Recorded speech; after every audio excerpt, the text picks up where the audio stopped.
धरती जे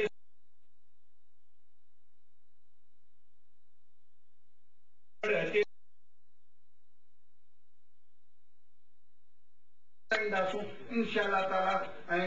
आख़िर में मुंहिंजो नारो इहो ई आहे त सिंध यूनाइटेड वी विल।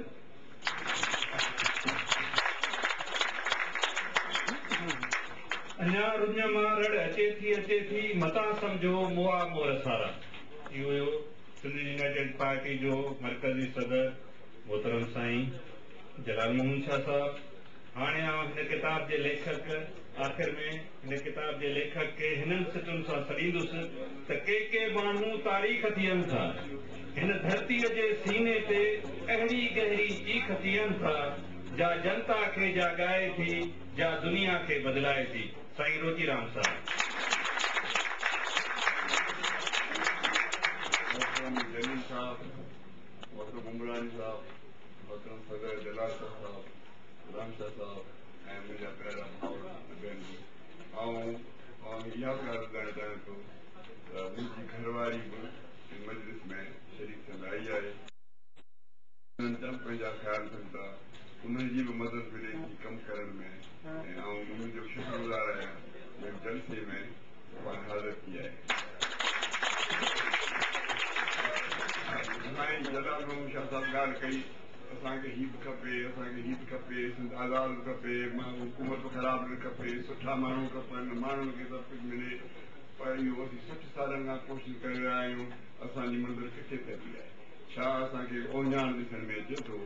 त जेके असीं चाहियूं था सिंध खे आज़ादी हुजे या सूबाई ख़ुदमुख्तियारी हुजे या सावरेंटी हुजे या 1940 वारे ठहराव वारो पाकिस्तान टाइप जी जेको तहरीक जो ठहराव हो पाकिस्तान जो, उन में जेका लिखियल आहिनि उहे ॻाल्हियूं असांखे मिलंदियूं, पर असांखे मिलनि थियूं। मुंहिंजो ख़्यालु आहे त असांखे आहे जंहिंजे हुकूमत करे सघे, हुकूमत माण्हुनि जी ख़िदमत करे, तंहिंजे करे हुकूमत ठगी जो छा न आहे। आम तरह माण्हू चवंदा आहिनि त बाबा कुझु कोन्हे, छो त सियासत ठगी जी ॻाल्हि आहे। त मुंहिंजो ख़्यालु आहे त सियासत ठगी न आहे, सियासत हुकूमत करणु, माण्हुनि जी ख़िदमत करणु, पंहिंजा हक़ वठणु, मुल्क में सलामती रखणु, इन कम लाइ आहे। तंहिंजे करे सियासत खे सम्झणु घुरिजे त हीअ इबादत आहे। असांखे इन करे कुझु कोन थो मिले, छाकाणि असीं वोटर छा थो ॾिए सियासी असां कॾहिं 5 रुपया कंहिं वोटर 10 रुपया वोटर मनी ऑर्डर करे सियासी पार्टी खे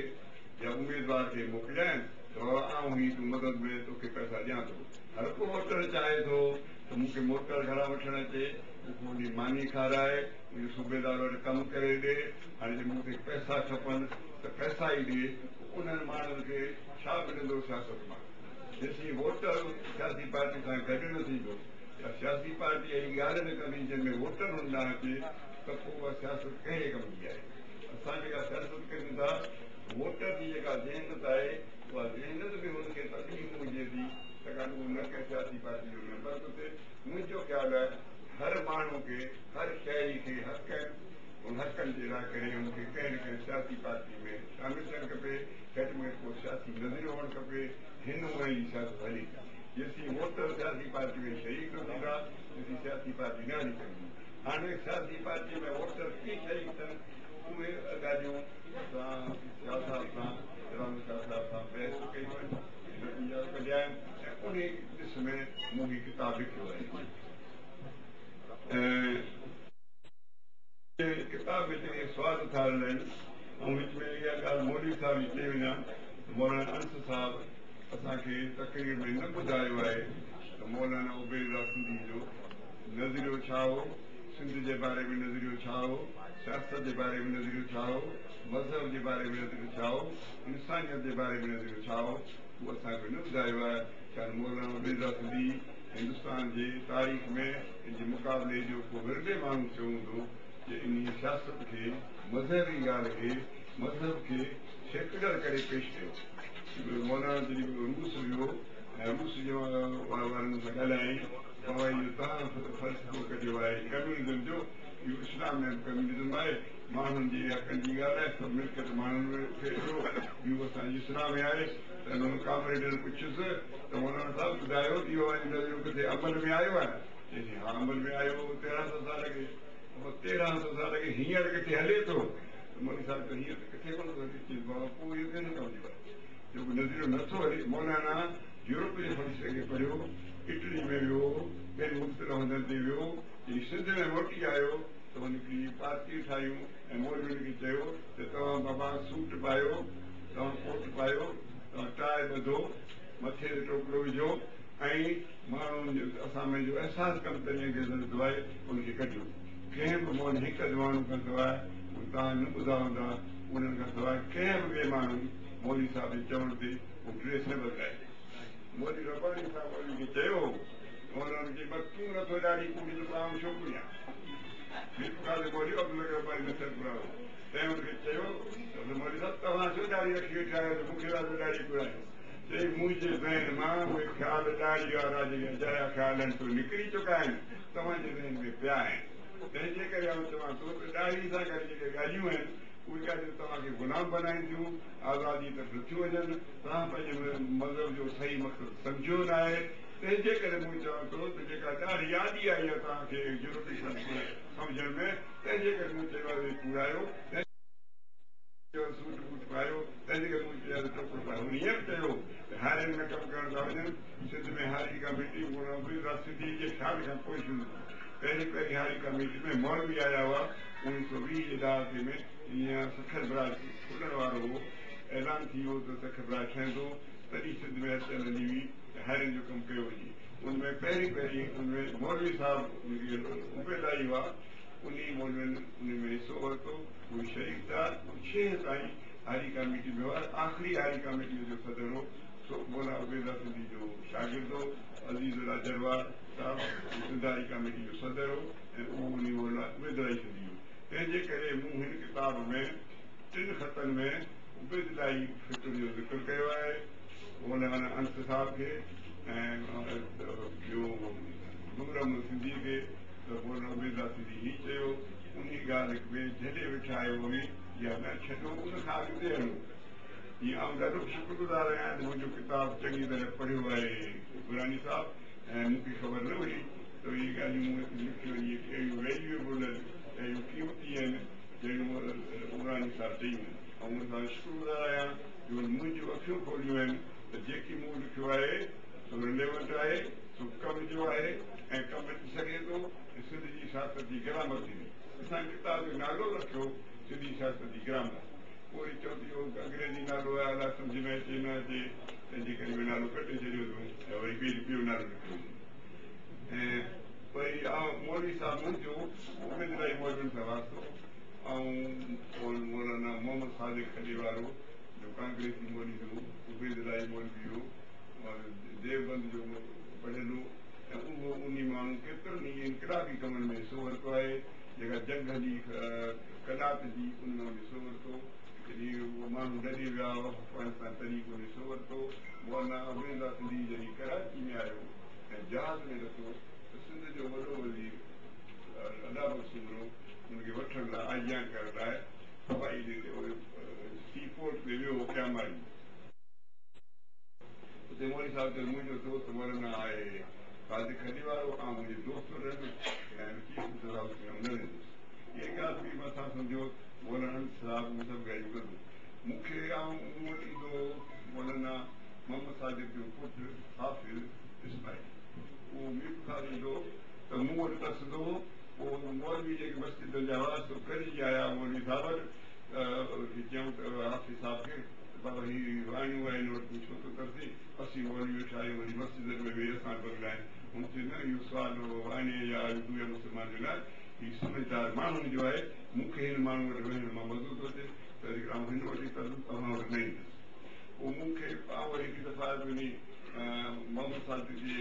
वदर से में खॾे में उते अथसि मूं मौलवी साहिब खे चयो हाफ़िज़ साहिब खे चयो त मूंखे उहा जाइ में रहण जो जंहिं में उबेदा सिंधीअ जी रहियो पोइ हुन उहा लाइब्रेरी ठाहे छॾी अथनि उन लाइब्रेरी में आउं जेतिरा ॾींहं हुते महिमान उन लाइब्रेरी में रहियुसि मुंहिंजो अॼु मूं हुननि खे चयो त अचिजो आया कोन उहे तो ये उन्हनि खे मूं जेको ख़त साहब खे लिखिया आहिनि मौलवी साहब खे उहो आउं सम्झंदो आहियां उबेद इलाही वारस आहे ऐं आलिम बि आहे ऐं कंहिं वॾी सुठी मस्जिद जो पेशमा बि आहे ऐं सिंधारा जी में बि कमु कंदो आहे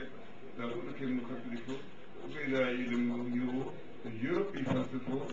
यूरोपी सियासी फ़लसफ़ो उहो सम्झणु खपे उन खां सवाइ हली न सघिबो ऐं पोइ मूं सम्झो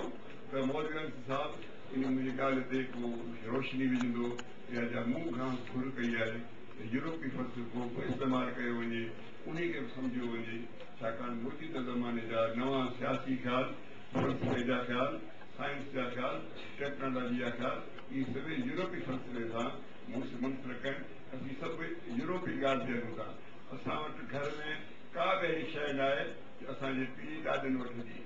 न असां वटि उहो देॻड़ो आहे न असां वटि उहो वटी आहे न असां वटि उहा थाली आहे न असां वटि वरी जूती आहे न असां वटि वरी खट आहे हीअ असांजे घर में का बि शइ अहिड़ी कान्हे जो असांजे कल्चर जी हुजे कलम आहे पेन आहे कोट आहे सूट आहे टाई आहे प्रोफेसर कॉलेज वञनि था छोकिरा कॉलेज वञनि था ऐं जेके बि असां वटि शयूं आहिनि असांजे कल्चर में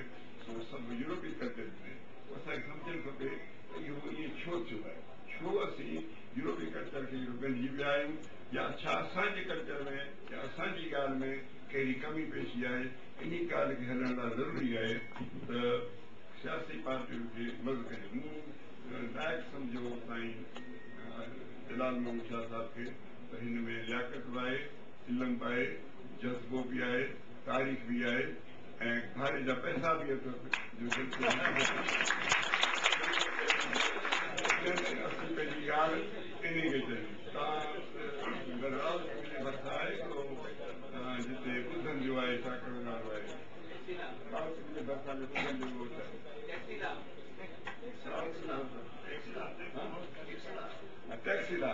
टैक्सिला में हिकिड़ो रहंदो माण्हू फलाथम रहंदो चंद्रगुप्त खे सेखारियो ऐं चंद्रगुप्त हिंदुस्तान जो शहंशाह थी वियो असां में तारी ताक़त न आहे पर शायदि जलाल मोहम्मद शाह साहिबु असांजी ॻाल्हियूं पढ़ी ऐं थी सघे थो पाकिस्तान जो हक़ थी वञे छाकाणि हिन में अहिड़ियूं ॻाल्हियूं आहिनि जेके पाकिस्तान जे माण्हुनि खे करे सघे थो पर हाणे जलाल मोहम्मद शाह साहिबु सियासत ते सही रस्ते ते हलंदो या न हलंदो इन ॻाल्हि ते पसंदि अथसि या न पाकिस्तान जो सदर या प्राइम मिनिस्टर चाहे थो या न जुदा ॻाल्हि आहे पर मूं उमेद रखी आहे त हीअ सियासत जेका क़बूल कई आहे ॻाल्हाइण इहा सियासत ज़रूरु खेसि संदसि पार्टी खे उसूलनि खे अॻिते वधाईंदी ऐं मूं बि जेका हिन में ॻाल्हि लिखी आहे त आम त सिंध में माण्हू कोन था सम्झनि कोन था कनि हिंदुस्तान में 3 कल्चर आहिनि 4 कल्चर आहिनि हिकिड़ो दरिया सिंध ते कल्चर आहे ॿियो गंगा जमुना ते कल्चर आहे टियों ईस्ट में ब्रह्मपुत्र नदी ते कल्चर आहे चौथों तामिल कल्चर आहे जो ॾखण हिंदुस्तान में आहे इहे 4 हिंदुस्तान जा कल्चर सिंध पंहिंजे सिर सभिनी खां झूनो सभिनी खां पुराणो कल्चर आहे पर असीं उन कल्चर ते हलंदासीं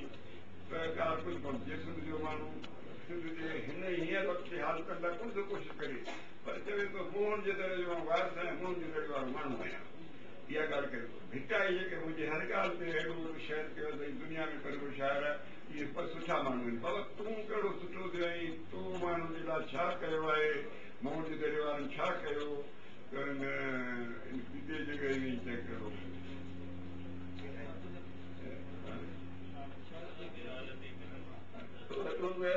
भिटाई छा कयो हाणे असीं जेकॾहिं पुराणी ॻाल्हि ते हलंदासीं इहो सुवालु इंग्लैंड जी पार्लियामेंट में एडमंड बर्क नाले मशहूरु पार्लियामेंट जो मेंबर हो जंहिं लॉर्ड किलाई ते केस हलायो कोर्ट में ऐं अमेरिका जे फ़ाइदे में तकरीर कई हुई त बॉस्टन में असां शायदि हलियो असां सां गॾु शाह साहब जय महर शाह साहब बॉस्टन जी शहर वियासीं बॉस्टन में उहो समुंड जे किनारे ते उहो वेयर हाउस ठहियल आहे जंहिंमें माल समुंड में वेंदो दरिया में ॿेड़ियुनि में चढ़ी उनखां टैक्स वठंदा हुआ उन टैक्स ते अमेरिका वारनि जंग कई ऐं आज़ादी कई बॉस्टन जी उहो असां ॾिसणु वियासीं सो मुंहिंजो चवण जो मतिलबु आहे त सिंध जी जेका तहज़ीब आहे उन तहज़ीब जी जेकी ॻाल्हि पई कबी ऐं अमल लाइ कुझु कोन कबो हींअर असीं छा कंदासीं छा भिटाई थी चई वियो पर तव्हां छा था चओ ग़रीब माण्हुनि जूं ॻाल्हियूं कयूं आहिनि ज़िंदगी हर किथे जे माण्हुनि जी ॻाल्हि कई आहे माछी जी ॻाल्हि कई आहे बेड़े हलाइण वारनि जी ॻाल्हि कई आहे थड़नि जी ॻाल्हि कई आहे मारनि जी ॻाल्हि कई आहे साॻियुनि जी ॻाल्हि कई आहे त हिन वक़्त जे साॻियुनि हिन वक़्त जे ग़रीबनि जी ॻाल्हि कई हिन वक़्त जे मसइलनि खे हल कीअं कजे सू पुकार करे हिन में हिकु ॻाल्हि ॿुधायां पहिरियों नंबर जो पहिरियों जेको ख़त आहे सो आहे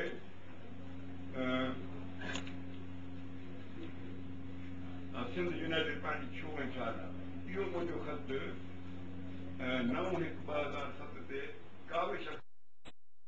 हैदराबाद जे अख़बार में छपियो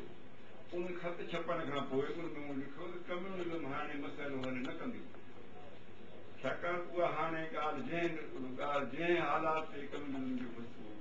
जो जारी थियो हो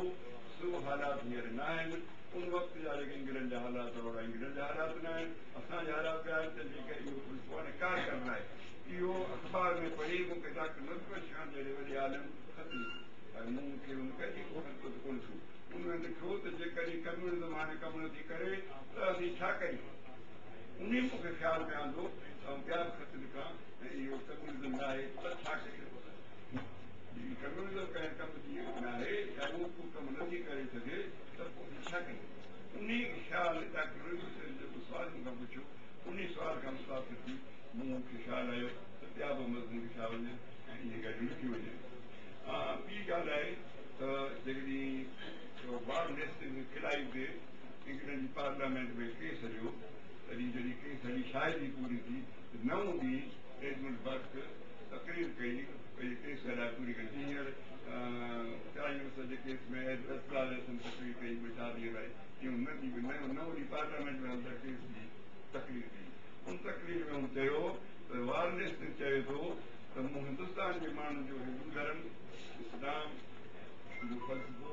उन्हनि जी ॻाल्हि जेके किताब छपाया आहिनि उनजा तर्जुमा कया आहिनि इज़राइल जो तर्जुमो करायो आहे मनुस्मृति जो तर्जुमो करायो आहे वेदनि जो तर्जुमो करायो आहे मुस्लमाननि जे केतिरनि ई किताबनि जा तर्जुमा कराइनि त हुन चयो त इहो जेको इल्मु तव्हां चओ था आहे इहो माण्हुनि खे मज़हब जी राह ते हलाइण सां हुननि खां पंहिंजो तव्हां हीअ ॻाल्हि करियो तव्हां हीअ ॻाल्हि ग़लति कई आहे हीअ मुल्क में ज़ुल्म आहे तव्हां हलो असीं पंहिंजा हक़ वोटर पंहिंजा हक़ इस्तेमालु नथो करे असां चऊं था सियासतदान खे ॾोह ॾियण खां गॾोगॾु असीं वोटर खे बि ॾोह ॾियूं था त वोटर पंहिंजा हक़ इस्तेमालु कोन थो करे सियासी पार्टी में हिसो कोन थो वठे सियासी पार्टी जे फंड कोन थो ॾिए पंहिंजी मानी खाई वोट ॾियणु कोन थो अचे पंहिंजे ॻुठ घोड़े ते गॾ ते मोटर ते चढ़ी कोन थो अचे चए थो मूंखे मोटर में आणियो पर नए मॉडल जी मोटर में चढ़ी वोट ॾियणु मुंहिंजी घर वारी पोइ वोटर खां सवाइ न हलंदी आहे घर खां ॿाहिरि न निकिरंदी आहे जेकॾहिं असीं पंहिंजा हक़ वठण जे लाइ असीं पंहिंजी हुकूमत वठण जे लाइ वञण था उते तयारु कयूं जॾहिं ॿियो को असांखे निवारे पोइ असांखे केरु रखंदो इहे ॻाल्हियूं वोटर खे सम्झाइण जूं आहिनि इहे ॻाल्हियूं सियासी पार्टी में ध्यानु ते आणण जूं ॻाल्हियूं आहिनि रुॻो चवण त सिंध आज़ादु थींदी उन ॻाल्हियुनि करण सां सिंध आज़ादु कोन थींदी महिनत करणी पवंदी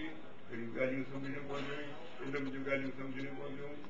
ॼाणू माण्हुनि सां सलाह करणी पवंदी जंहिंसां जलाल मोहम्मद साहिब जो आउं शुक्रगुज़ार आहियां जो असांजी ॻाल्हियूं ॿुधे थो असांजी ॻाल्हि खे इज़त ॾिए थो ऐं ॻाल्हि सम्झण जी सलाहियत रखे थो